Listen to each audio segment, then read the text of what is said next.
Oi pessoal, boa tarde. Está começando mais um Inclusão Eis a Questão. Eu sou o Rafael. Eu sou Fer. Sejam bem-vindos mais uma vez no nosso canal. E hoje a gente vai ter um tema muito interessante, falando um pouco sobre esportes. E você que está começando aí um novo ano, né, 2024. Com Como certeza. foi de férias, Fer? Foi ótimo, estamos voltando hoje, realmente, Isso. nesse começo de fevereiro. Feliz ano novo para vocês. Eu só tenho que agradecer aos nossos patrocinadores, ao pessoal que acompanha o canal. Muito obrigado por tudo. E é interessante, pessoal, porque hoje a gente vai trazer um cara aí que eu já tinha muita vontade de conhecer. E a gente vai falar de esporte. E eu já queria agradecer ao pessoal do Jiu-Jitsu, ao Fúvio, a Dragão Kimono, pelo apoio que eles me deram por causa do Jiu-Jitsu. Obrigado, Fúvio. Obrigado, Dragão Kimono, pelo apoio, pela força. Obrigado, Marcelo Alonso. Um beijo, valeu pelo vídeo. Eu quero agradecer porque o esporte mudou minha vida e com certeza mudou do Samuel também. E ele está aqui para contar sobre a história dele e ele tem muito para passar pra gente. Tá aqui o Samuel, tá aqui o Rony, que vai ajudar a gente a mediar a conversa, porque eu gosto de gente para conversar.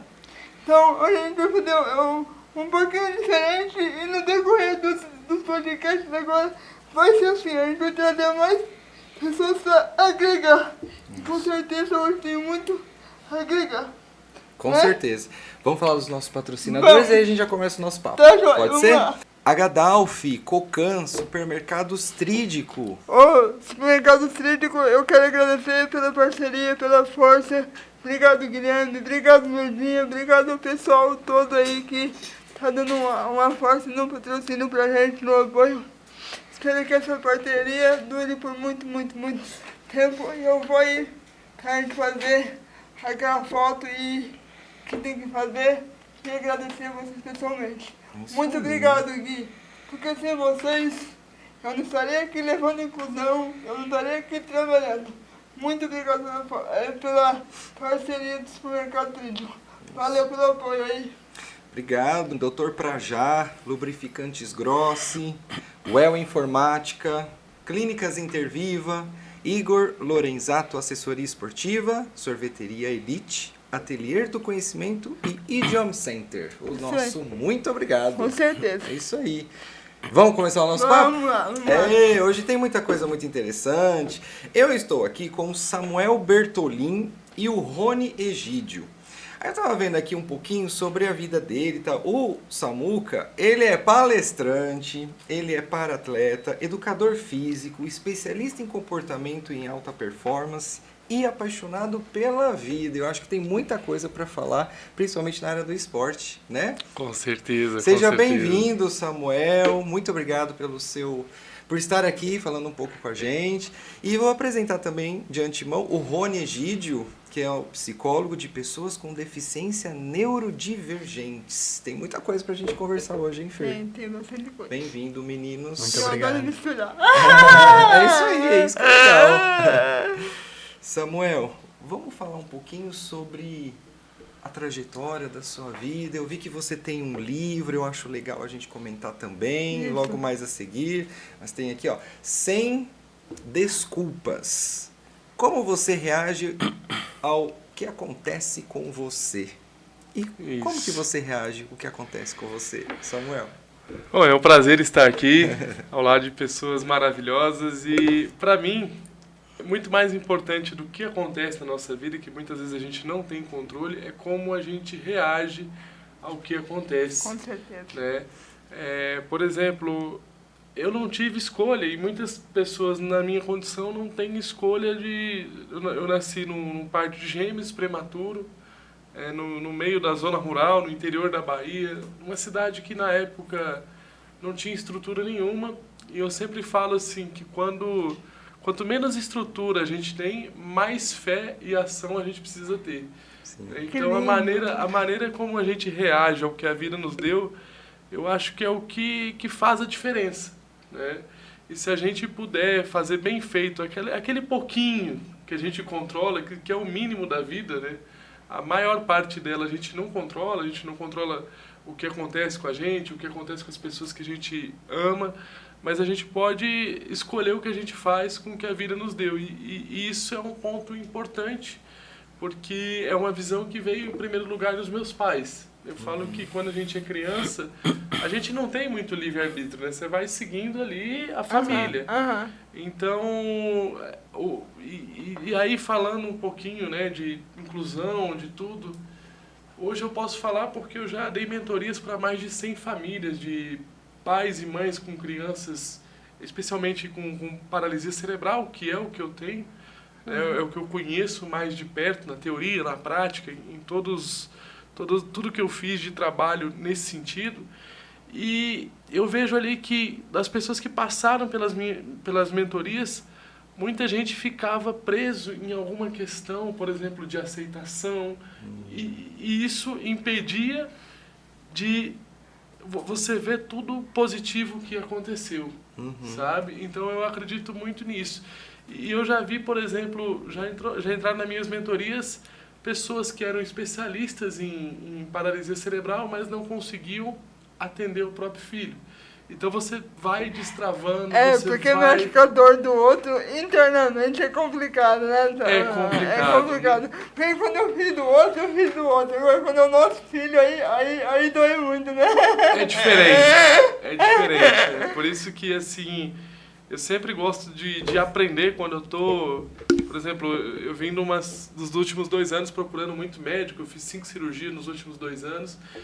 E uma coisa que eu procurava nos médicos, eu queria que eles fossem bons com paralisia cerebral, experiente em paralisia cerebral, mas eu procurava também médicos que prezassem o movimento.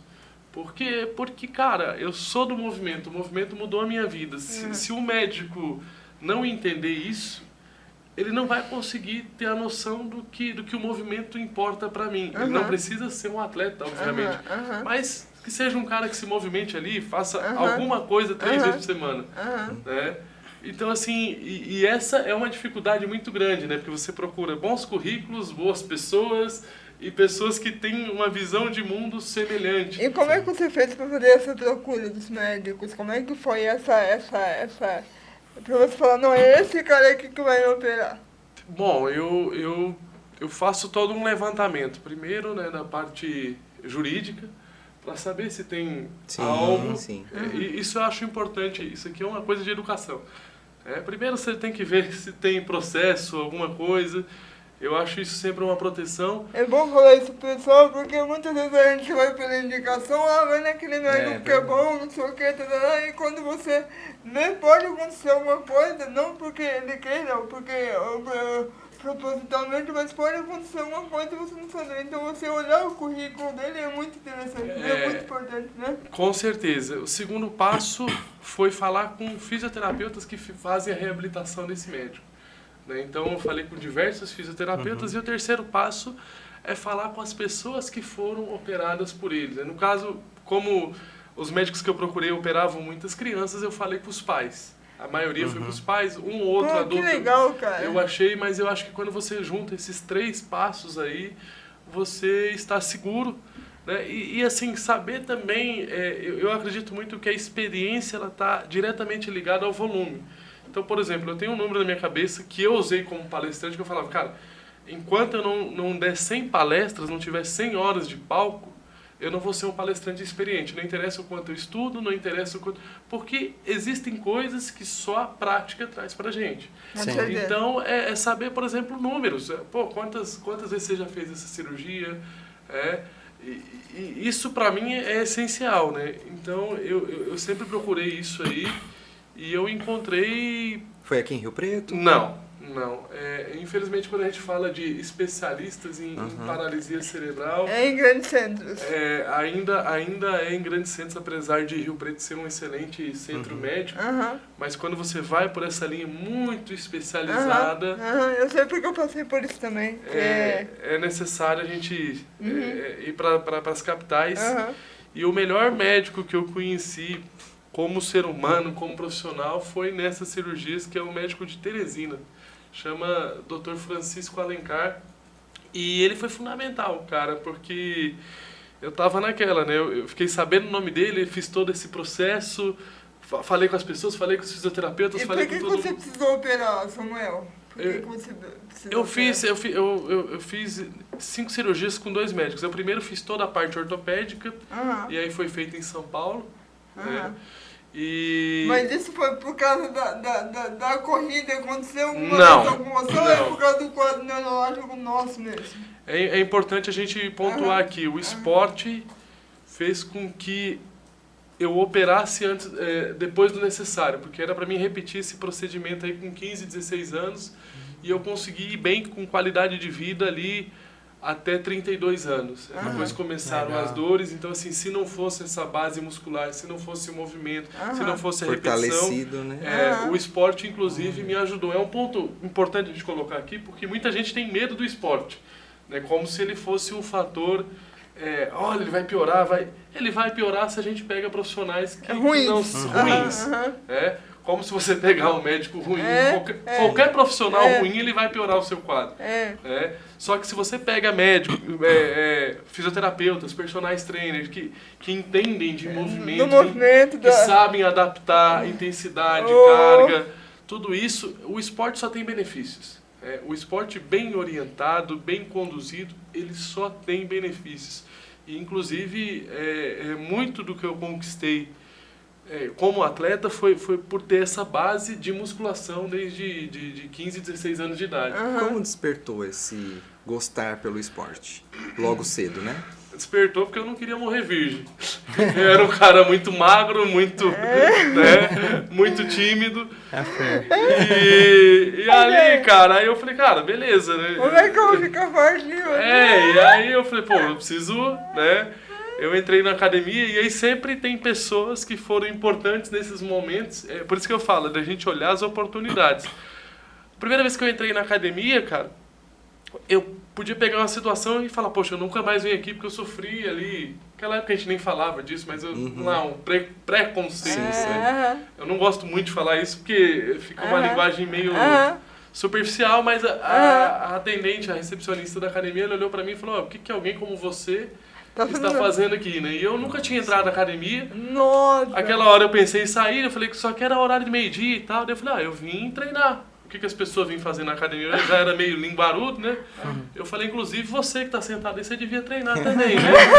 Aí ela já... Muito bom! Tava precisando. Tá precisando treinar. E aí eu entrei, eu lembro que era horário de almoço, então a academia estava assim, bem vazia mesmo, né? Era cidade interior, naquela época era a maior academia que tinha, uma das únicas que tinha e tal.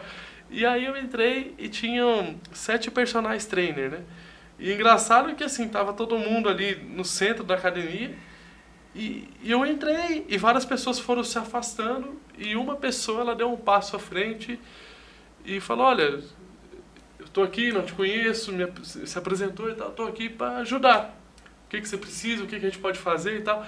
E ele foi a primeira pessoa que tomou a decisão de perguntar qual que é a sua limitação, o que eu posso contribuir aqui. E é legal você falar isso porque tem que perguntar para o outro, ele perguntou para você. Exatamente. Né? Isso, né, Rony? Você pode falar isso também, né? Perguntou para, conversou com ele, né? Eu vi que ali existiam, as pessoas ficaram com medo de perguntar e ele deu um passo à frente e falou, olha, cara, eu nunca conheci ninguém como você, mas vamos lá, vamos junto. E eu era um menino de 15, 16 anos que estava buscando ficar mais forte, mais autoestima, então eu também não sabia o que eu podia fazer, o que eu não podia. Eu só sabia que eu precisava melhorar, ficar mais forte, né? E aí eu fui conversando com ele, ele era um estagiário, e até me emociono falar isso porque ele se tornou depois um dos meus melhores amigos, é o professor Newton, né? O Newton, como é conhecido em Barreiras, é um cara que eu tenho a gratidão porque ele fez isso quando eu tinha 16 anos e com 28 anos ele foi peça-chave na minha equipe que eu fiz o primeiro triatlon. Eu fui a primeira pessoa nessa condição de paralisia cerebral, nesse grau de paralisia cerebral, a completar um triatlo. É importante a gente pontuar que a paralisia cerebral tem vários graus, é uma gama... Vários níveis. Né? Então, assim... e o Newton foi importante, cara, porque ele foi o meu personal trainer de academia na época de preparação para o triatlo. Então, ele acompanhou do início, e aí no meio desse processo eu vim morar aqui em Rio Preto e e perdi um pouco o contato ali do dia a dia com Barreiras, mas eu mantive fazendo os exercícios, mantive um contato com ele, naquela época era por SMS, né, que a gente se falava. Mas assim, ele fez parte do começo e ali do começo de tudo. Foi graças a ele que eu acho que que eu tive o ânimo, o ímpeto de manter a musculação. E assim, eu sou da opinião que as pessoas, se tivessem bom senso, se todo mundo tivesse bom senso, metade dos problemas da humanidade sumiria. Com certeza. Atitude. Atitude, o que ele fez? Ele deu um sorriso, teve empatia. E olha que interessante, né? Era um estagiário, né? Exatamente. Então ele tá ali para aprender. E assim, e isso também, que é bacana, né? eu já falei isso diversas vezes para ele, hoje é um orgulho para mim saber Com que ele é um dos certeza. principais profissionais da área da saúde da cidade. Ele atende hoje médicos, filhos de médicos.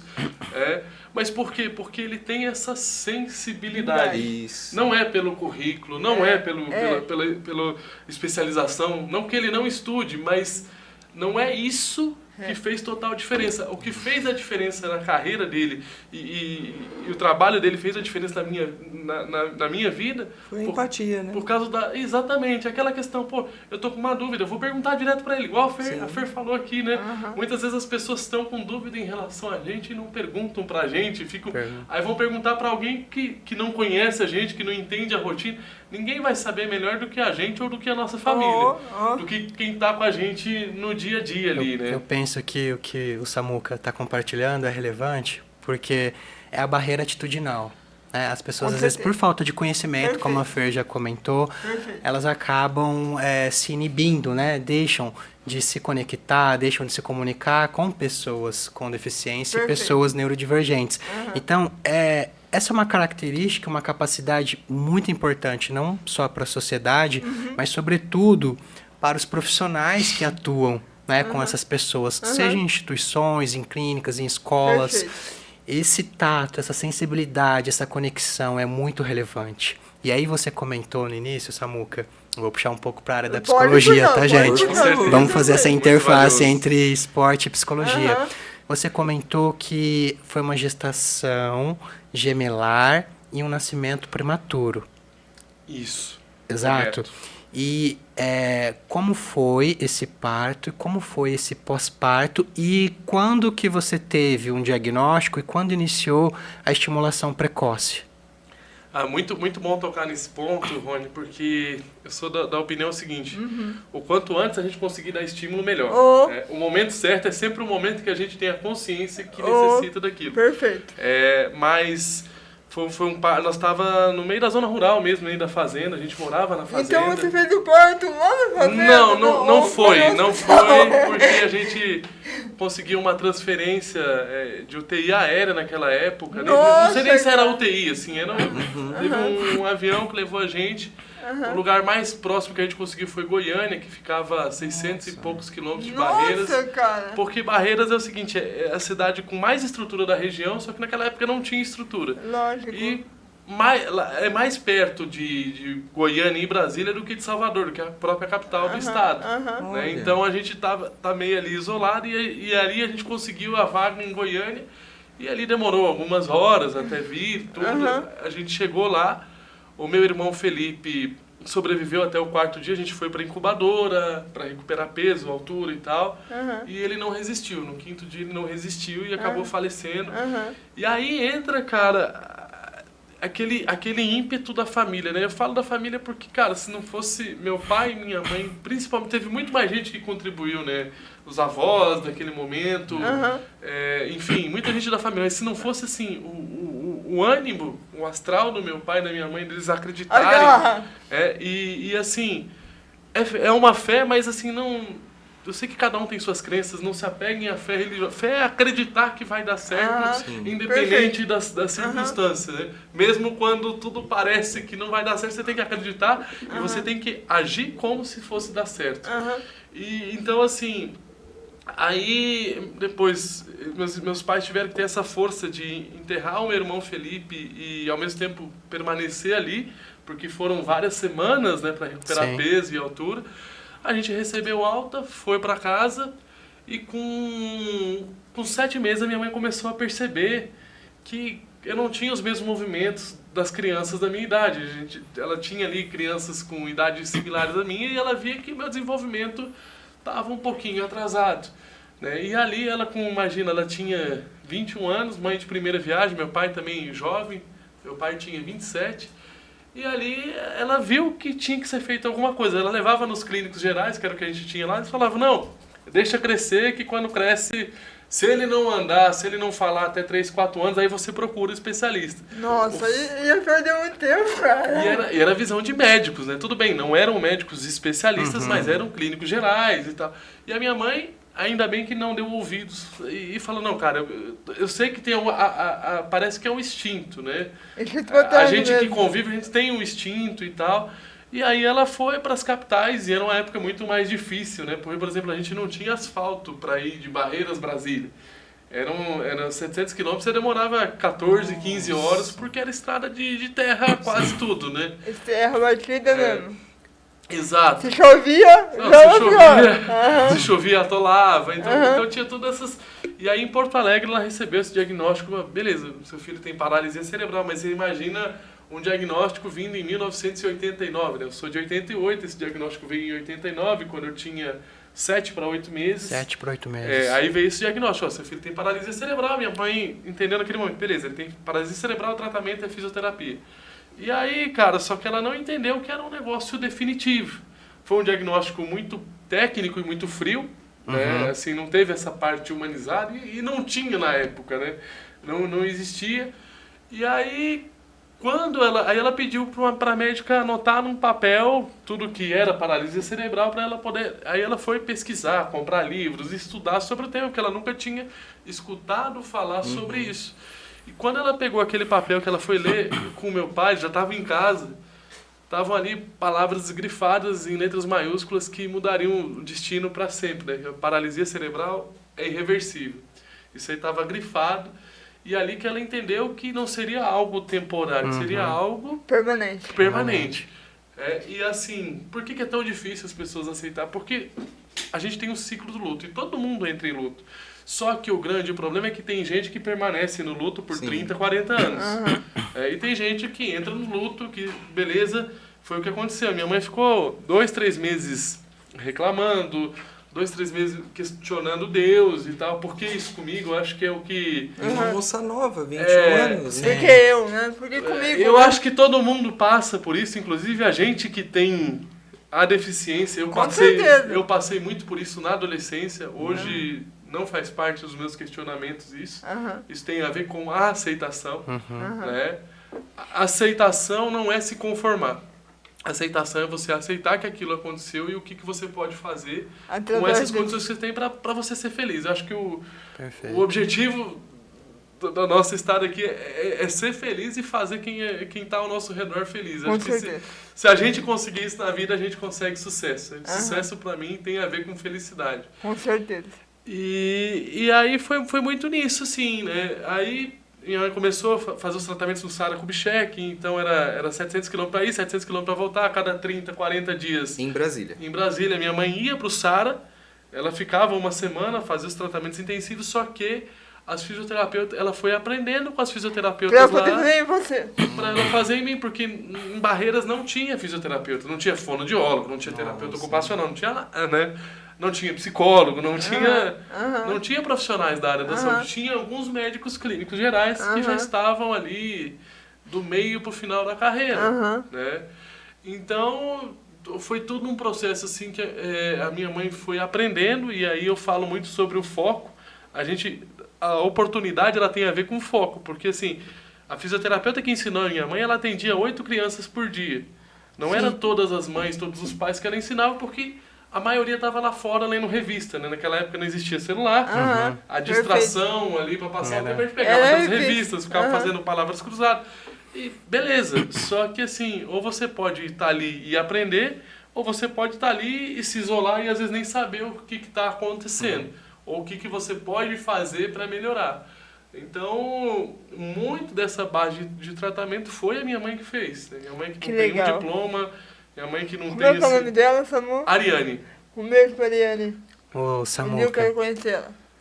até aproveitando o gancho aí na sua fala, tem muita coisa que a gente poderia, né, comentar sobre, mas eu queria destacar o papel e a importância da família no processo de desenvolvimento de uma criança com deficiência, uma criança neurodivergente.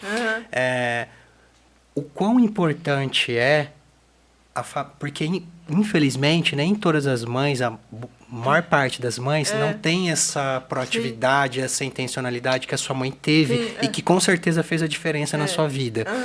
Então eu queria que você comentasse sobre a importância do papel da família e até a sua experiência, a experiência com a sua mãe fica como uma base muito sólida, muito concreta para que pessoas profissionais da área, instituições, clínicas que atendem esse público consigam ter esse olhar e consigam de fato compreender que nada trará um desenvolvimento mais efetivo para uma criança, para um adolescente com deficiência ou neurodivergente do que um desejo de uma mãe.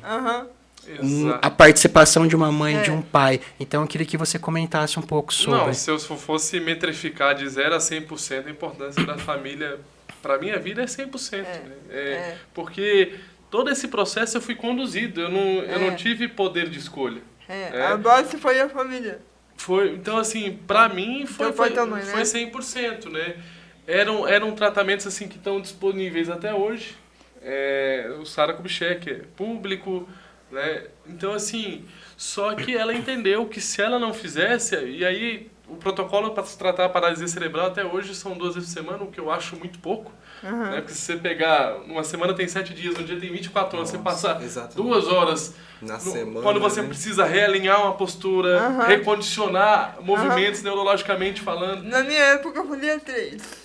Na época, e olha que eu pagava, eu fazia 3, cara, eu fazia 3 e tinha a questão da minha irmã, um beijo pra ela, vou mandar isso daqui pra ela também. Minha irmã e a mãe faziam em mim também, muitas vezes, isso acontecia também. E tão importante que é, né, Samuel? Não, isso é fundamental porque, assim, a minha mãe, até hoje, se eu sento do lado dela, ela começa: filho, ajeita a postura. Ela instalou um modo de correção temporário que, cara, hoje às vezes chega a ser chato porque ela não desliga, sabe? Você tá ali, não, você tá morto, isso e aquilo. Por quê? Porque é uma vigilância constante, buscando um alinhamento, buscando uma melhora contínua, né? É um princípio que eu tenho muito na minha vida, que eu herdei dos meus pais. Melhora contínua. Então, é muito sobre isso, assim. E quando a gente fala de crianças, cara, tem que ser no lúdico, né? Tem que ser na brincadeira. Eu já fiz fisioterapias que o fisioterapeuta tinha um diploma incrível, só que, cara, ele não era um cara didático. Não tinha didática, conexão. Não tinha alegria, não tinha conexão. Não era humano, não chegava humano ali, né? E você comentou, desculpa interromper, você comentou da questão que 2 vezes por semana é o protocolo e você acha pouco. A Fer comentou 3 vezes ela fez, né, por semana. A realidade hoje de crianças e adolescentes com deficiência motora, por exemplo, em São José do Rio Preto, que dependem do SUS, serem atendidas pelo SER. O protocolo do SER hoje é 1 vez por semana, 30 minutos. 30 minutos. É pouquíssimo. Porque o público é muito grande.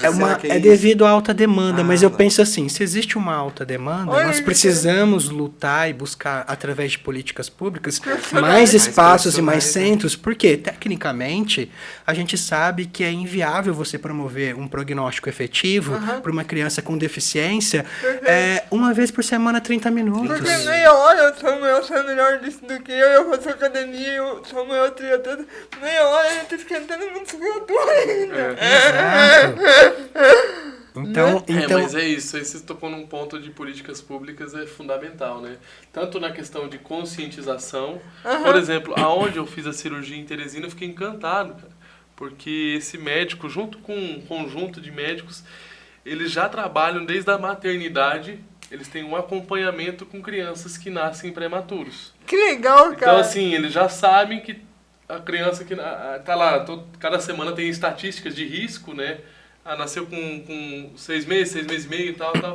E ali eles vão mandando e-mails para conscientizar, olha, se seu filho tiver com dificuldade nisso, procure né, um postinho de saúde, coisa para buscar orientação. Então, eles têm esse monitoramento já em Teresina. E são coisas que dão certo, que a gente poderia replicar em outros lugares. Deveria replicar em outros lugares. Né? É um processo de educação. Eu penso que nós temos que buscar, porque existe essa lacuna muito relevante de conseguir, mesmo que seja 1, 2 vezes na semana, conseguir trazer a família para o processo, porque com a família participando e complementando, isso naturalmente irá potencializar o desenvolvimento dessa criança e desse adolescente. Agora, o que nós precisamos entender é que existem famílias, né? E em suas subjetividades. Então, nós precisamos entender que, às vezes, os profissionais da área, já vi muito isso, infelizmente, os profissionais da área criticarem as famílias sem buscar compreender, acolher, entender a subjetividade, qual o contexto dessa família. Porque, às vezes, é uma barreira socioeconômica, às vezes é uma barreira de escolarização que aquela família tem, às vezes é uma barreira, como você bem falou, de permanecer no estado de luto por muito tempo. E aí o terapeuta vai passar uma orientação mecanicamente do que a família tem que fazer em casa, mas aquela mãe está em depressão, aquele pai está em luto, então você tem que também, né? Cuidar de quem cuida. Isso é essencial e relevante. Então é essa perspectiva e que o seu relato nos traz, porque se você tem uma mãe, um pai potente que deseja, você vai se apropriar do desejo dos seus pais. Com certeza. Eu vejo na sua fala, no seu olhar, em você, a força dos teus pais. Assim como eu vejo, às vezes, em algumas crianças e adolescentes, essa ausência de força, essa ausência de desejo, porque eles acabam absorvendo isso da família. Eu não estou criticando essas famílias. Eu estou falando que é um fato. A criança, ela capta tudo aquilo que o pai e a mãe sentem. A energia, a vivência, é um para-raio. E isso é uma coisa que eu falava com todos os pais quando eu fazia mentoria, era o seguinte: não trate seu filho como um peso, porque é muito comum. De você ver mães e pais cansados da rotina, e é exaustivo mesmo. É cansativo para a criança, é cansativo para o pai, é cansativo para a mãe. Cada um tem que fazer ali um pouco a mais do que a média, ou muito a mais do que a média, para dar conta. E no final do dia você acha que ainda não vai dar conta. E hoje a gente vive num mundo muito acelerado, que parece que o tempo passa cada vez mais rápido, dá tempo de você fazer menos coisas.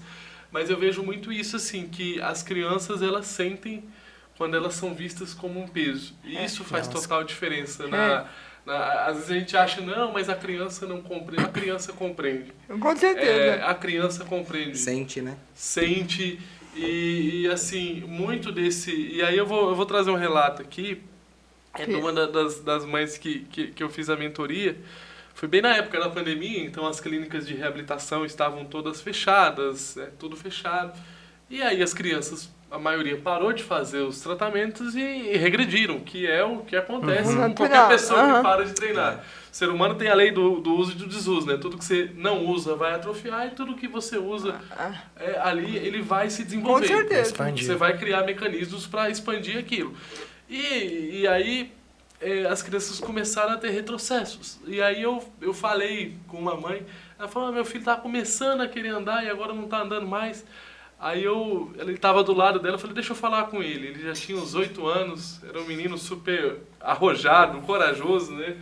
E aí eu já falei com ele, na chamada de vídeo, eu já vi que ele estava querendo empinar a bicicleta. Eu falei, cara, esse moleque é igual eu era. Aí você já vai... Eu falei, Léo, é o seguinte, você topa um desafio e tal? E ele, não, eu topo sim. Eu falei, então beleza, vamos fazer o seguinte, hoje você vai ter que atravessar o campo lá de futebol e tal. Ele tinha um campo de futebol perto da casa dele, né? Ele falou, não, eu vou.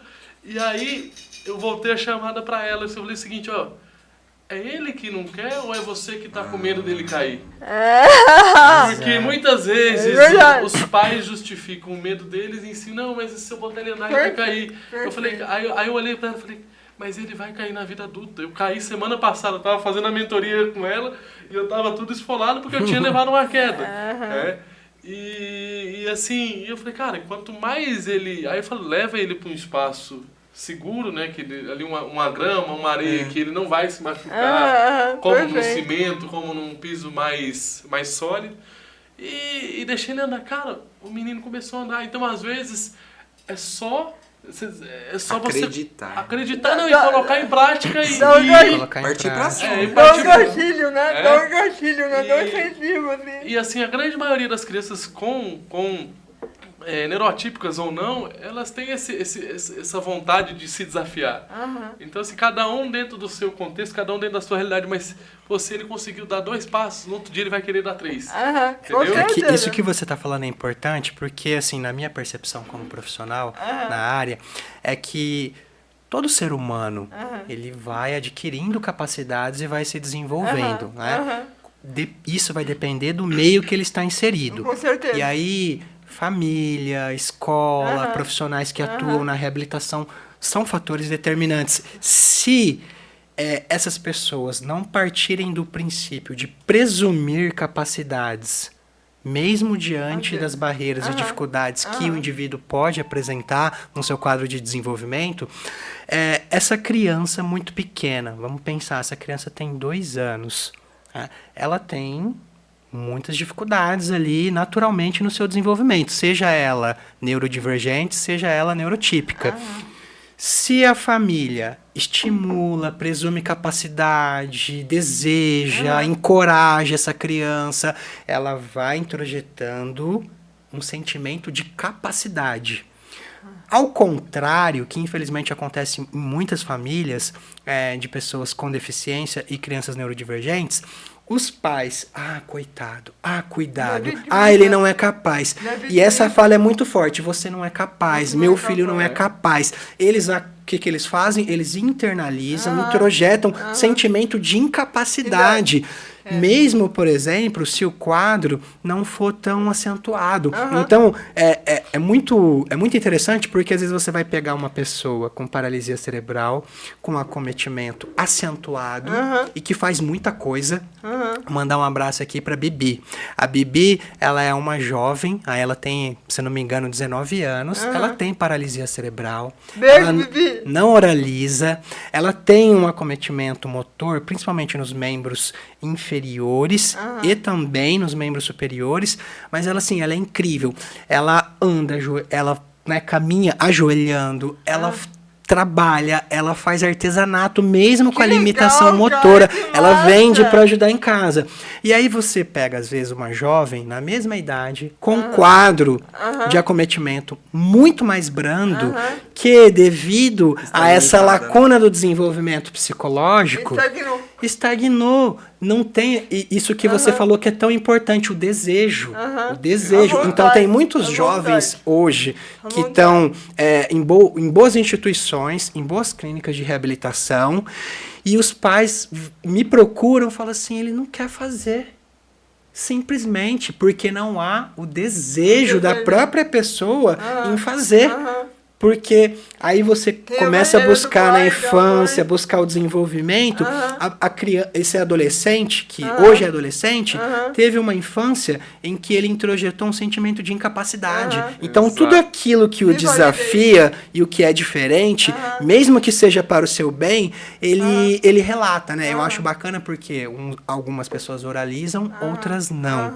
Mas eles podem se comunicar pela comunicação alternativa, através da linguagem gestual. Mas os que oralizam, eles representam aqueles que não têm a capacidade de oralizar também. Eles falam, eu não sou capaz, e eu não quero, eu não desejo. Então é essa mudança de paradigma aí. Você sabe que o interessante disso, porque assim, meu diagnóstico apontava que eu não ia falar, que eu não ia andar, né? E eu só fui falar depois dos 5 anos. Então assim, até eu entrei na escola, eu não falava uma palavra. E é interessante isso, como que a crença de capacidade é instalada. Eu vou trazer uma situação na minha vida, isso aí está até no livro, é uma história muito marcante para mim, porque eu tinha 3 para 4 anos e estava numa praça brincando com as outras crianças e a gente, quando não fala, a mãe da gente entende a gente pelo olhar. Só a maneira que desenvolve você olha. essa capacidade. E aí eu puxei o vestido da minha mãe, ela olhou para mim e eu com o olhar eu falei, mãe, eu quero brincar no balanço com as outras crianças. E aí a minha mãe falou, filho, você ainda não fala, mas você tem mecanismos. Olhe e sorri, cativa pelo que você é. E aí eu olhei e sorri, a primeira criança não deu bola, a segunda criança não deu bola, a terceira criança era uma menina chamada Amanda. E eu me emociono falar nisso porque a Amanda foi minha primeira melhor amiga. Depois de alguns meses ela estudou na mesma escola que eu e a gente cresceu junto, foi até o ensino médio junto, tendo contato no dia a dia. E eu não sabia falar, cara. E eu fiz a minha amiga só olhando e dando um sorriso, né? Que era o recurso que eu tinha. Então, assim, eu sempre falo, eu entendo que são vários contextos familiares, mas se em cada contexto a gente fazer o melhor que a gente pode, e aí eu vou trazer outro gancho, né? Segundo o livro O Jeito Harvard de Ser Feliz, nada faz o ser humano mais feliz do que ele se sentir útil. Então, por exemplo, eu tenho um filho de 5 anos, cara. Ele lava a louça, ele fica feliz, porque ele está contribuindo com a casa, está contribuindo com o pai, legal, com a... que entendeu? legal. Claro, eu não vou cobrar dele, pô, lava a louça, mas só dele tá lavando, pegando a esponja Tá ali, ajudando, tá ajudando. aí estamos lá lavando o quintal, ele pega o rodinho dele, que é próprio pro tamanho dele, vai lá, ele tá ajudando, então só dele contribuir da maneira que ele pode. E às vezes a criança, quando está contribuindo, ela mais atrapalha os adultos do que contribui. Mas, cara, você tem que, pô, você está contribuindo, cara, que legal. Eu tenho orgulho de você ser esforçado. E aí estimular, né? É outra coisa, né? Eu vejo muito pais e mães elogiando características físicas. Ai, como você é bonito, como você... Comece a elogiar a atitude dos filhos de vocês, caráter. Pô, eu tenho orgulho de você ser esforçado, eu tenho orgulho de você, quando não dá o negócio certo, você não desiste, você vai lá e busca uma solução. Eu tenho orgulho como você vê as oportunidades. Então, isso aí, cara, é um reforço, assim, que tem que vir das autoridades principais, né, que são pai e mãe e professores, né. Muitas vezes os professores também são limitadores, os profissionais da saúde são limitadores. Isso é uma coisa que eu percebo, Rony, porque eu já atendi pessoas de todas as classes sociais, eu tive também... Esse projeto, uma parte dele foi voluntário, né? Então eu quis abrir o leque para entender mesmo e para contribuir com famílias ali. E eu percebo que às vezes esse bloqueio ele é maior quando você tem mais conhecimento, quando você tem profissionais que têm mais experiência. Mais titulação. Mais titulação, porque não, aí o cara é uma sumidade em paralisia cerebral. Ele falou que meu filho não vai andar. Cara, não é assim. Aí já pode ali, já fica ali. O diagnóstico ele não pode ser um destino, ele não é uma sentença, ele é um ponto de partida. E tem muitos profissionais Perfeito. precisam mudar essa abordagem, né? Então, assim... Aí eu sei que hoje eu palestro muito para médicos, fisioterapeutas, aí eles falam, não, mas é que a gente não pode dar falsas esperanças, mas você também não pode dar esperanças sentenciadas, né? Você não pode matar a esperança. Então, assim, você pode até dar estatística, olha, 90% das pessoas com grau de paralisia cerebral dele não conseguem isso, mas existe os 10%. O que os 10% que conseguem fizeram? Aí você vai construindo de acordo com as possibilidades. Mas eu vejo muito isso, assim, dos pais e professores, né? E eu tive, assim... Como é que foi a tua inclusão na escola ali? Como é que foi a tua inclusão na escola e depois foi a gente veio na época que não se falava inclusão, não tinha inclusão, certeza, né? Foi na raça. Então, assim, eu entrei na escola, não falava. Aí minha mãe pediu a palavra à professora e falou, olha, tá vindo um aluno aqui que é diferente, ele não fala, ele é um pouquinho diferente, ele é diferente de vocês, e ele vai precisar da ajuda de vocês e tal. Aí deu uma semana... A minha mãe voltou lá para a escola e falou, olha, gente, é o seguinte, eu agradeço vocês estarem ajudando o Samuel, mas vocês estão ajudando muito, ele está ficando preguiçoso em coisa que ele consegue fazer. Eu não estava nem guardando o meu caderno na minha mochila. Isso acontece. Sabe? E aí, então, assim, é sobre ajudar, né? É sobre modelar, e assim, qualquer pessoa também que se ajuda demais no que ela é capaz de fazer, ela fica preguiçosa. Porque se você partir do princípio, assim, a criança, ela tá adquirindo capacidade, então é óbvio que ela necessita de um suporte. Só que esse suporte, ele tem que ser específico. E ele tem que, no início, vir a mais, porém, gradativamente, ele tem que descontinuar, sair de cena. Porque se você continua dando suporte, como que aquele ser vai se desenvolver, vai expandir, se tem sempre alguém fazendo por ele? Então, quando você fala de sentimento de capacidade, que eu penso que é tão importante que as instituições, as clínicas, as escolas precisam pensar e olhar para isso, porque hoje em dia, assim, se você é um jovem com paralisia cerebral, você vai para uma instituição, ele particular, por exemplo, eles vão te colocar lá num semi-intensivo ou no intensivo, que você vai fazer um protocolo de 20, 30 horas por semana, você vai fazer físio, você vai fazer fono, você vai fazer terapia ocupacional, vai fazer fisioterapia, e todas essas áreas do desenvolvimento são extremamente relevantes.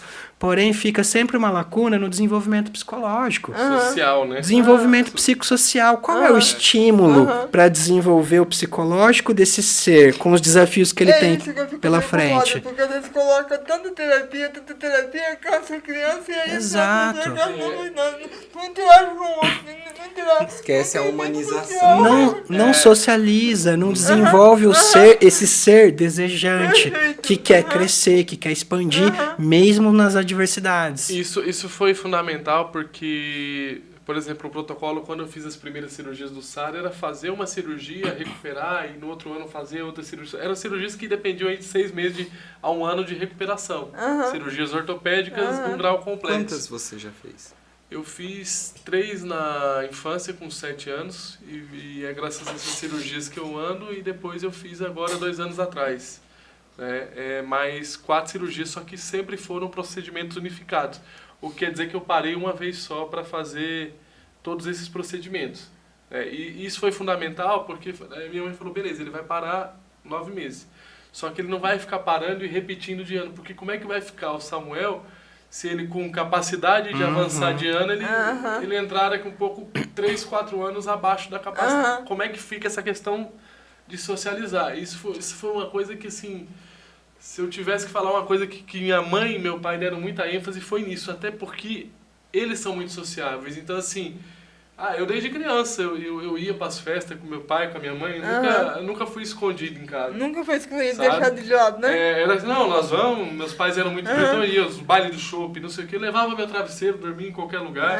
E eu acho que isso foi muito bom, cara, porque isso me deu uma vida social, né, muito pela vida social deles, mas também a possibilidade de, ali na frente, eu fazer meus amigos. Então, assim, muitos dos amigos que eu cresci junto eram filhos dos amigos do meu pai ali, porque naquela época a gente era restringido ali, né?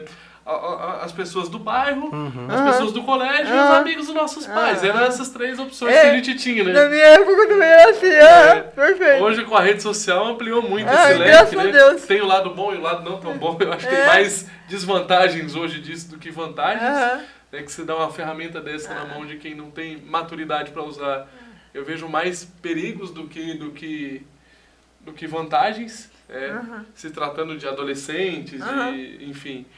Mas isso foi fundamental, essa parte social. De novo, eu trago aqui embasado o livro O Jeito Harvard de Ser Feliz, porque foi a maior pesquisa científica feita em comportamento humano. Foi uma pesquisa centenária, que nele passou alguns presidentes americanos, e eles estudaram ali o que faz uma pessoa feliz. Aí eles foram vendo, por exemplo, quando você é jovem, o que te faz feliz é o status social que você tem, quanto que você é bonito. Aí depois o que te faz feliz ali com 25, 30 anos é ter sucesso na carreira. Aí só que eles vão pegando o contexto todo e chegam no final da vida. O que faz ser um humano mais feliz? É o quanto ele se sente útil no meio, né? O quanto que ele contribui para o meio que ele está. Então, assim, qualquer pessoa pode ser um vetor de mudança da sua própria vida, da sua própria rua, do seu próprio bairro. E eu vejo isso. E eu falo muito isso com profissionais que tratam pessoas com deficiência, né? Primeiro é o seguinte, eu acho que a gente, quando tem filho, naturalmente você tem mais empatia. Isso é um processo que todo mundo... Muitas coisas dos meus pais e coisa, eu passei a ser um filho bem melhor. E não que eu era um filho ruim, mas muita coisa que eu precisava melhorar e melhorei depois de ser pai.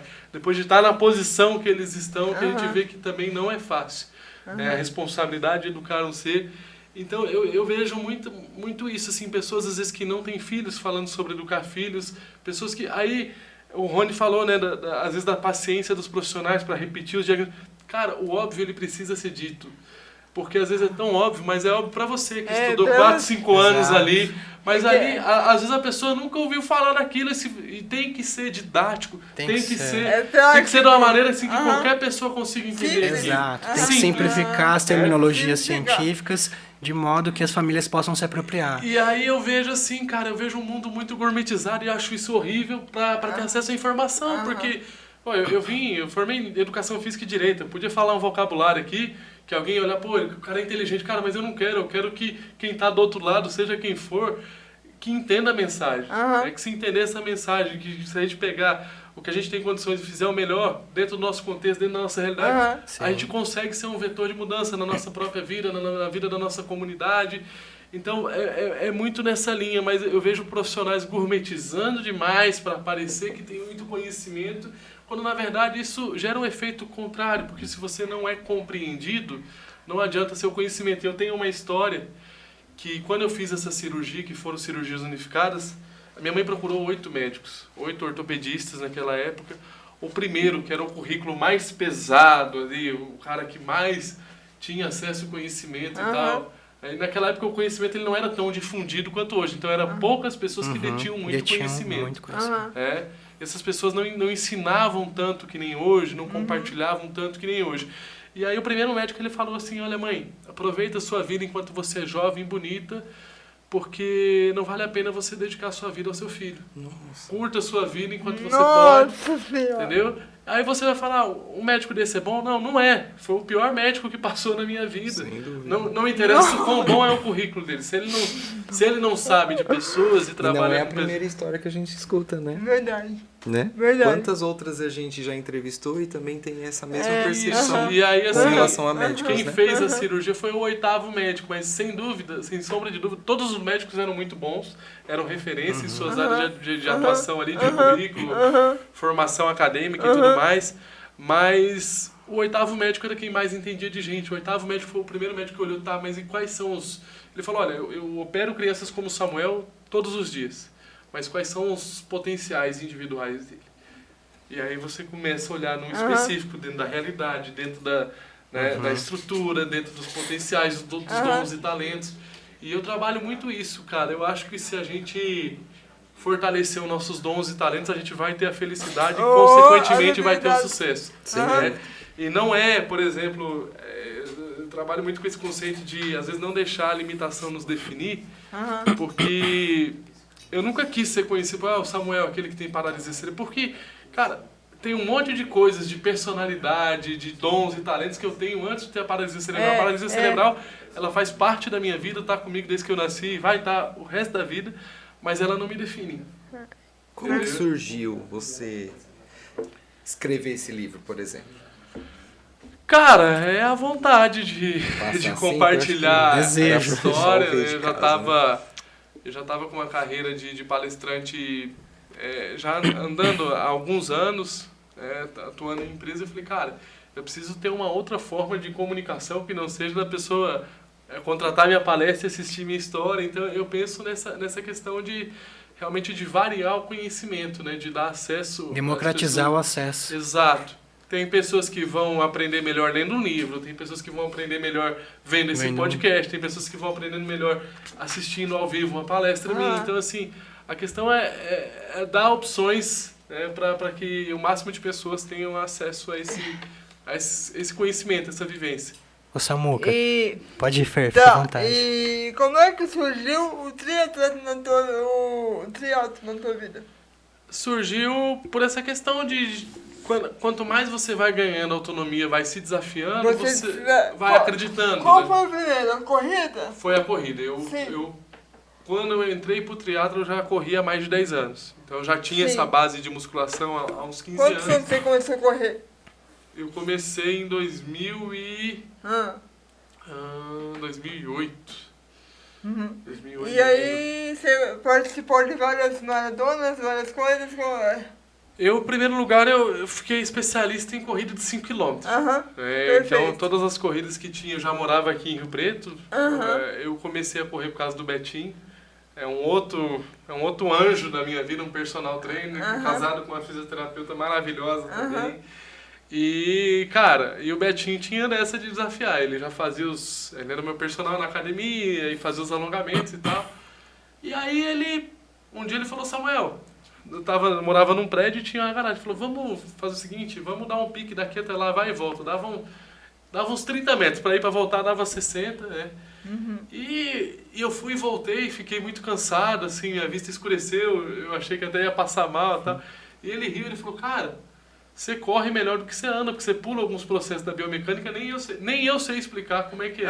Já fui estudado e ninguém sabe, já tive o cérebro ali escaneado e coisa, mas assim, nem eu consigo compreender como é que funciona.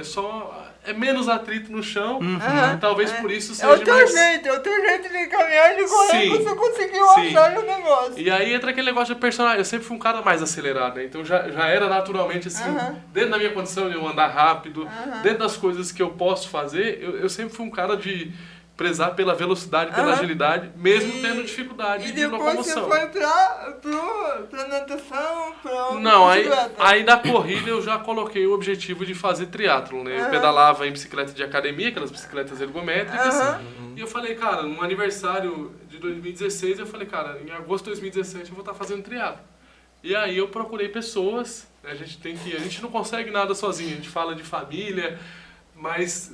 Fora a família, teve muita gente importante. Eu falei do Betinho, falei do Nilton, que foram meus personagens. Samuel, você fala disso tudo, mas tudo isso tem um gasto financeiro muito grande. Você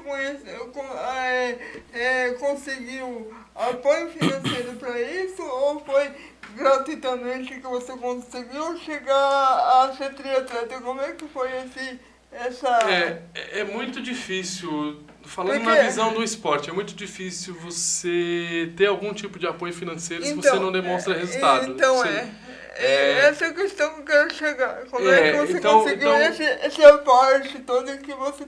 Então vamos lá, eu comecei o triatlon, eu nadava num clube que eu sou sócio dependente do meu pai, que era um título antigo, desde quando eu nasci. Sócio remido. O Newton tinha academia e ele me deu todo esse apoio, né? Falou, na minha academia você entra a hora que você quiser e tal, e eu cheguei até a trabalhar como personal um tempo ali para cobrir férias e tal, então eu também dava esse suporte de personal ali quando ele precisava. Você, cara, academia é caro, personal é caro, então como não entendeu? Porque tudo que é pra gente que é mais caro, entendeu? E assim, só que é por isso que eu falo assim, a gente não tem que esperar a condição perfeita, porque a bike que eu fiz meu primeiro triatlo, ela custou R$800, que era o que eu podia pagar na época. Ainda paguei em 12 vezes.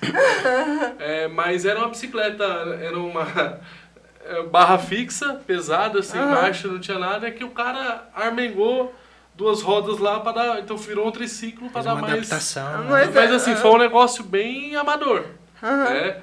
E aí tem até uma história, então assim, eu fui com o que eu tinha, e aí quando eu fui publicando meus treinos, eu falei, tô aqui treinando as corridas, a maioria na rua, nas praças, nas pistas, né? Então, mas por exemplo, eu tenho um custo muito grande de tênis. Eu gasto um tênis por mês, porque a gente arrasta, tem um atrito muito grande. Então, também os tênis eu sempre comprei, os tênis tinha que ser leve, o mais em conta que tinha, porque eu sabia que daqui a 30 dias eu ia ter que comprar outro. Então, assim, mas é fazendo nas coisas que tinha, né?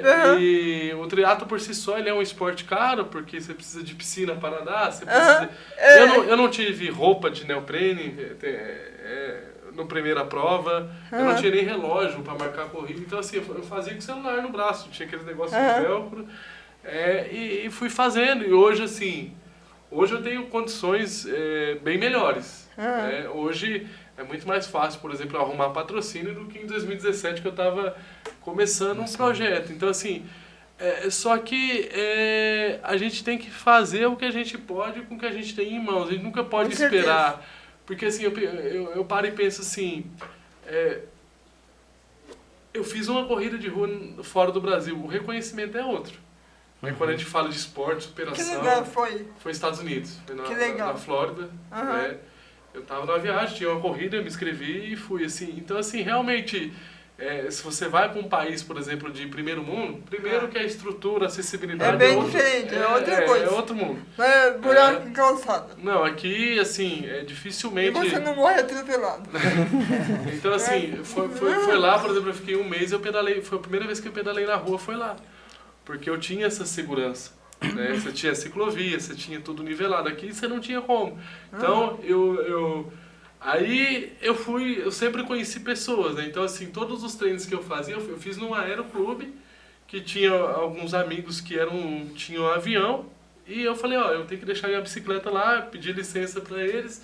Alguns treinos eu fazia na Vila Militar da cidade também, que eu fiz a mesma coisa, deixei as minhas coisas lá. E eram as pessoas que eu conheci, que eu falei, cara, eu preciso de um lugar seguro, que não tenha tanto movimento para me treinar. Né? As corridas a gente conseguia fazer nas praças, que era seguro, mas... Então, eu fui muito buscando essa estrutura através de pessoas, e não eram pessoas que me viam, por exemplo, o Samuel vai me dar visibilidade. Não, eram pessoas que eram meus amigos, que fizeram parte dessa evolução. Então, quando eu falei com o Newton que eu precisava de apoio, eu falei, não, cara, peraí. Ele, além da academia, ele me conseguiu muita coisa, com a credibilidade econômica que ele tinha. E aí entrou o Thiago, que é o outro anjo da minha vida, é um personal trainer, ele foi meu guia no triatlon. É um cara assim que eu cheguei pra ele e falei, cara, eu tenho um sonho, eu vou precisar treinar assim, assim, assim durante 6 meses, só que o que eu posso pagar era como se fosse assim, era metade do que era uma aula convencional, e ele era um profissional acima da média. E eu falei, cara, o cara bom aqui de natação é você, e aí ele comprou a causa. Né? Mas é isso que eu falo, assim, a gente quando não tem recurso, você tem que ter outros meios transparentes, limpos de engajar. Ou melhor, meios humanos, né? Exatamente, então assim, foi o Newton, foi o Thiago, eles vieram muito comigo assim e contribuíram comigo, né, durante todo esse ano de preparação. E aí você vai conseguindo, aí o que mudou a minha carreira ali como palestrante, que me deu visibilidade a nível nacional, foi participar do programa Encontro da Fátima, faltando 10 dias para a prova. Então isso deu uma visibilidade legal. Só que assim, eu nunca esperei isso para... Né, eu até, às vezes eu me surpreendo porque foi uma coisa que eu fiz para me superar. E aí você vai engajando pessoas, você vai conectando, as pessoas vão se conectando com a sua mensagem. Mas eu nunca esperei mídia disso e tal. Claro que é muito legal. É importante. É muito legal, é importante. Muito leque ali, mudou a minha carreira como palestrante, mas assim, eu simplesmente fui fazendo por causa de reforçar essa crença de capacidade que foi implantada lá na infância. Exato. Até fazendo um gancho, ouvindo a sua fala e a sua capacidade de superação, de resolução de problemas, não sei se vocês assistiram um filme que conta a história do Ray Charles. E o Ray Charles, ele acabou adquirindo a deficiência visual muito pequeno, criança. E tem uma passagem que é marcante, que eu lendo o seu livro... Tá na cozinha. Exato. Que você passa por um momento de dificuldade e você espera o suporte da sua mãe. E a sua mãe, sabendo... né, a sua mãe foi uma fisioterapeuta, uma psicóloga. Ela foi tudo na sua vida.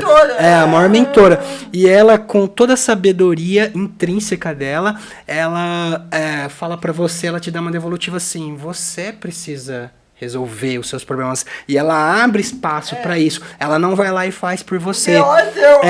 Assim como no filme do Ray Charles, ele começa, né, gradativamente a perder a visão. Então, no momento que ele cai, a mãe tá na cozinha e a mãe... um instinto quer ir lá ajudar ele, mas ela pensa, vê além, fala, se eu ficar ajudando ele sempre, ele não vai desenvolver intencionalidade, capacidade de resolução de problemas. E ela abre esse espaço para ele. E aí a gente sabe, conhecendo o Ray Charles, né, o futuro dele não como... Não é fácil para uma mãe, né? Não é fácil. No filme, ela chorando. Tanto no filme como no livro, tem um relato desse momento, como é difícil para a mãe fazer isso, mas como é necessário. A gente vem da psicologia, a mãe suficientemente boa, não é aquela que faz tudo pelo filho, é aquela que faz quando precisa e permite que o filho ande, caminhe e voe quando ela também percebe que já é o momento, né? Então, eu queria que você comentasse essa passagem do livro. É muito importante, né? Como eu falei da vez que eu não falava, que eu conhecia a mãe. Tem outra passagem também, logo quando eu comecei a andar, eu levei uma advertência, e a minha mãe sempre teve uma política assim, beleza, se é a primeira vez que você comete esse erro, nós vamos aprender com ele, agora você não vou aceitar você errar a segunda vez na mesma coisa. E aí eu cheguei atrasado, ela perguntou por quê, daí eu falei, olha mãe, porque eu demorei pra amarrar meu tênis. Aí ela falou, pô, mas você vai demorar a sua vida inteira pra amarrar seu tênis, você tem dificuldade de coordenação motora. Então muitas vezes também é jogar limpo, né? Assim, olha, você tem essa dificuldade, você... tem que fazer Às um vezes pouquinho você mais fica antes. querendo proteger o seu filho até do diagnóstico, ele tem que saber. Tem Entendeu? muitas crianças que Ele nem tem sabem do ele diagnóstico. tem que saber na idade certa, na maturidade certa, ele tem que saber. E ela falou, ó, agora é o seguinte, pega seu tênis lá. Ela ficava meia hora olhando, sentada na minha frente, me ajudando mentalmente, me dando incentivo, mas sem fazer nada, né? E assim, a gente vem numa geração aí que muitos estão com 40, 50, tem condição financeira de morar sozinho, né?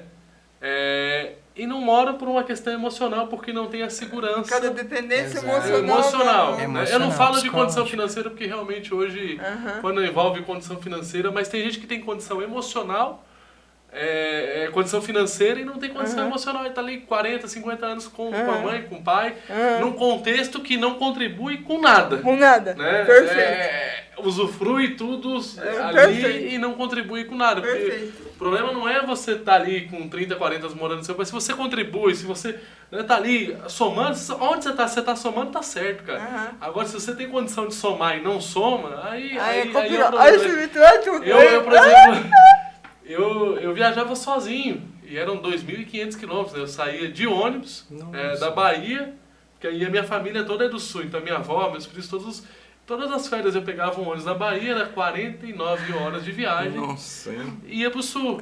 Já teve vez, por exemplo, de eu perder o ônibus. Só que foi uma vez que aconteceu, eu fiquei esperto pro resto da minha vida. Nunca mais eu perdi nada. Por quê? Porque às vezes você precisa passar. Né? Aí você imagina, aquele momento não tinha celular, né? Eu lembro que era num posto que tinha parado pra almoçar e eu fiquei moscando, cara. Eu sempre fui muito disperso, né? Assim, não, tá de boa. Não vai sair sem mim.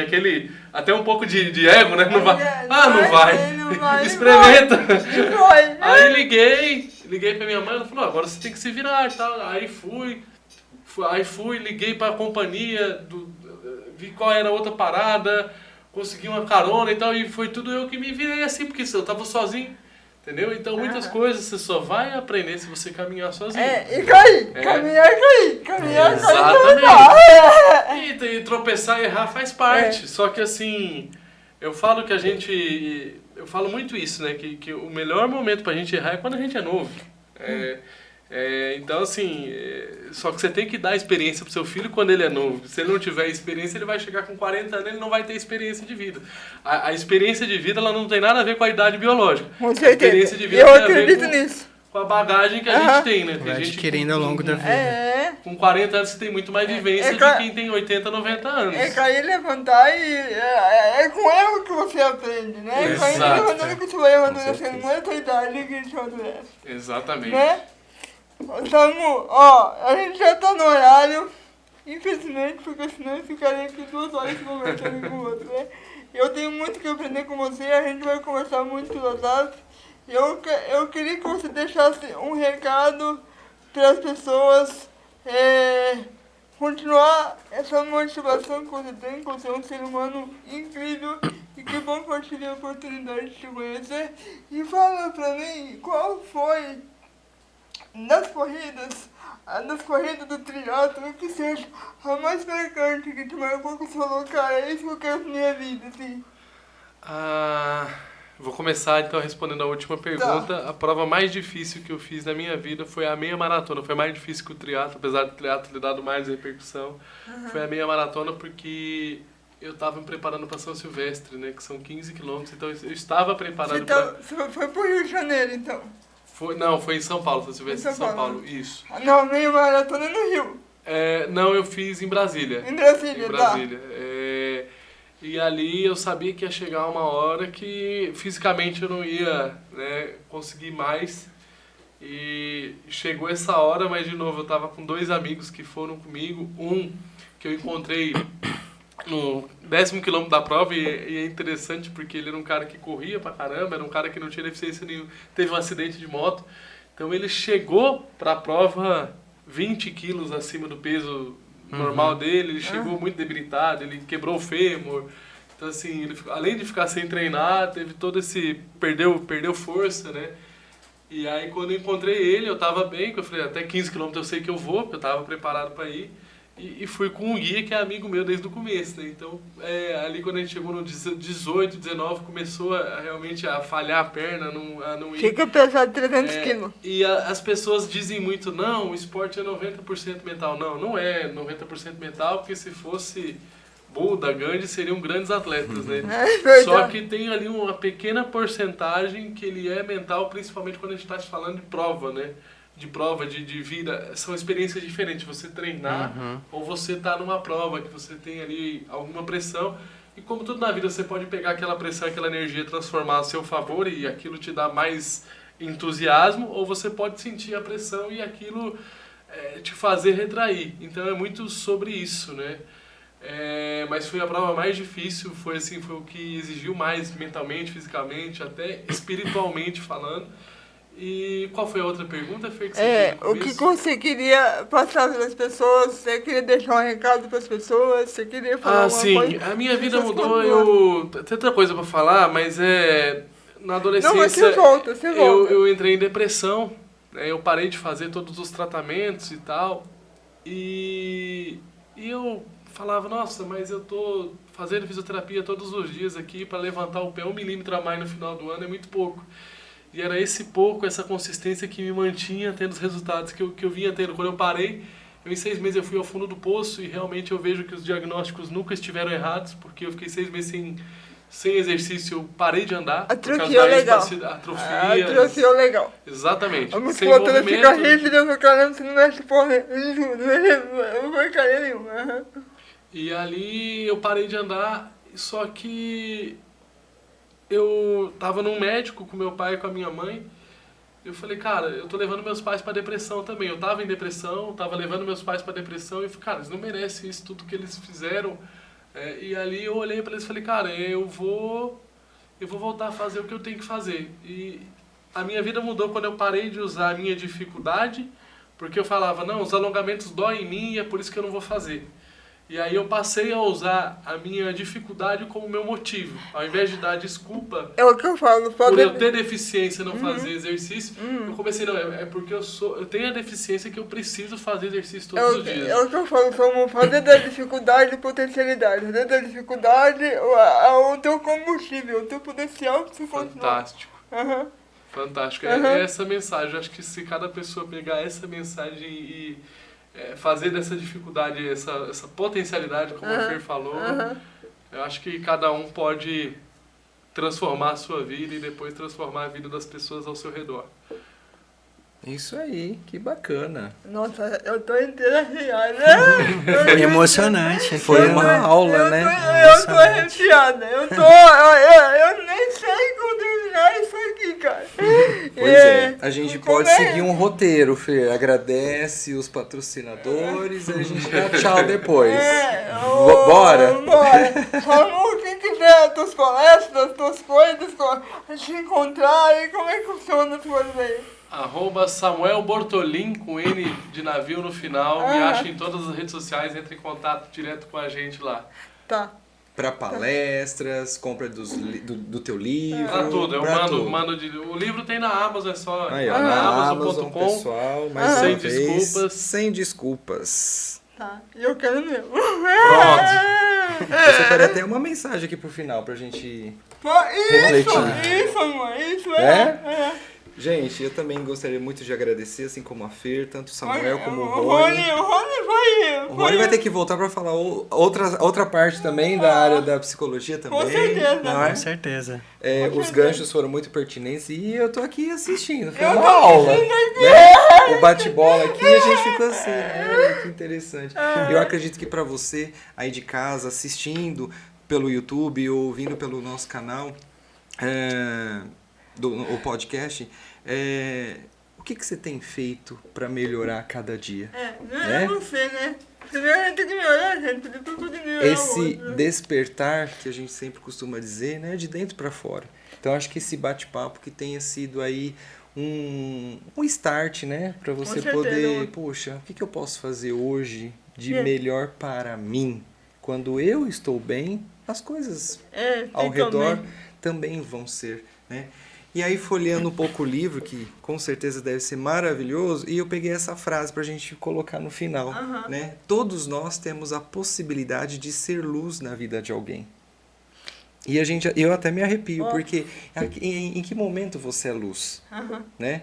Em que momento? A gente tem nós tivemos esse bate-papo com o Samuel que foi muito enriquecedor. Foi né? uma aula, Foi uma aula que a gente pode trazer grandes benefícios para a gente poder analisar o que está acontecendo na nossa vida, né? Com certeza, começo do ano, eu acho que vale aí você refletir um pouco e que você seja luz na vida de você, da vida da sua família, como a gente teve o papel aqui do Samuel, né? Que se não fosse os pais para acreditar e a força de vontade dele juntou, e acho que é acima de tudo a palavra amor. Amor. Né? Amor por todos vocês, né? A família é muito importante. Família, amigos, tudo. Né? E falando de amor, muitas pessoas acham que o amor mima, né? Mas na verdade não é o amor que mima, é você fazer repetidamente por uma pessoa aquilo que ela pode fazer sozinha. Isso mima, o amor, ele nunca é demais. Eu sou fruto de muito amor, eu fui muito bem-vindo pelos meus pais e isso tem consequências na vida do meu filho hoje. Né? De ser uma criança tão amada e tão bem recebida quanto eu fui pelos meus pais. Então o amor, ele nunca é demais. Com certeza. Multiplicar. Esse amor que porque cada um tem. Tudo aí. começa, pessoal, por nós. Sim. E aí isso vai reverberando pro outro, e quando você já vê, você já conseguiu mudar a vida de muitas pessoas. Como eu sempre falo e gosto de frisar aqui, todos nós ensinamos e aprendemos ao mesmo tempo. Então, que a gente possa fazer isso entre nós, com os amigos, com o colega, com o estranho, né? Então isso é muito importante. Um sorriso. Um sorriso. Né? E com certeza esse momento de amor que a gente também agradece os nossos patrocinadores, porque com a sensibilidade deles a gente pode estar aqui levando o podcast para tanta gente trazendo aí. Pessoas tão maravilhosas como o Samuel, o Rony, meu amigo, obrigado mais uma vez. Tamo junto. Tamo junto, Fer. Obrigado, Samuca. Valeu, Fer. Um Tamo beijo junto. pra todos. E Samuca. Vou agradecer aqui. Obrigado, viu? Gente, muito obrigado mais uma vez. Valeu, Agradeço Rafa. também o Agadalf, Cocan, Supermercados Trídico. Obrigado, supermercado. Mais uma vez, supermercado Trídico. Valeu, Gui. Obrigado a vocês todos pela força aqui. Isso aí. Sem vocês, eu não estaria aqui trabalhando, levando inclusão para tantas pessoas. Doutor Prajá, Lubrificantes Gross, Well Informática, Clínicas Interviva, Igor Lorenzato, Assessoria Esportiva, Sorveteria Elite, Atelier do Conhecimento e Idiom Center. O nosso muito obrigado. E é isso aí, gente. Um beijo. Até o próximo episódio. Valeu. Obrigado, boa tarde, até mais. Tchau, tchau.